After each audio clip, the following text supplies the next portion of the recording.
மண்டபத்தில் இருக்கும் அனைத்து உள்ளங்களுக்கும் இனிய மதிய வணக்கம்.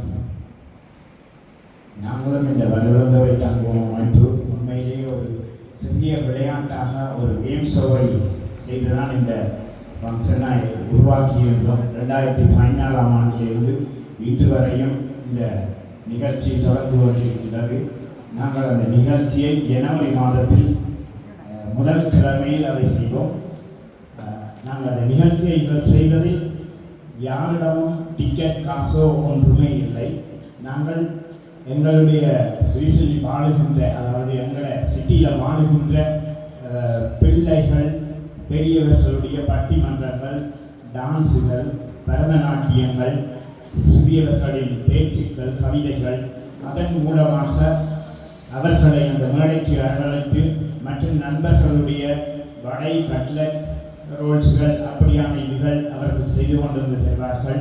மற்றது அவற்றையெல்லாம் வைத்து மீறி விரும்பினவர்கள் நாங்கள் ஒரு ஃபோன் வச்சிருப்போம். விரும்பினவர்கள் உங்களால் முடிந்த நன்கொடையை கொடுக்கலாம் என்று அவர்கள் 20 தருவார்கள், 50 தருவார்கள், 100 தருவார்கள், 200 தருவார்கள். அப்படி சேர்க்கப்பட்ட பணத்திலிருந்து தான் அந்த பணங்களை நாங்கள் இங்கே கொண்டு வருகின்றோம்.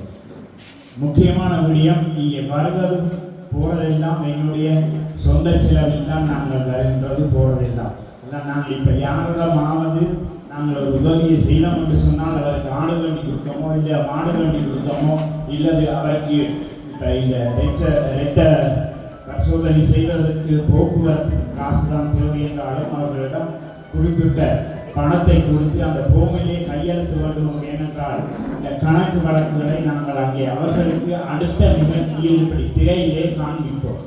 யார் யாருக்கு எவ்வளத்தை கொடுத்தோம், எப்படி செய்தோம் என்றது. அடுத்த முறை நான் முதலாவது 2014 6200 சுவிஸ் பிராங்கை சேர்த்திருந்தேன். 2019ஆம் ஆண்டு 16000 சொச்சத்தை சேர்த்திருந்தோம்.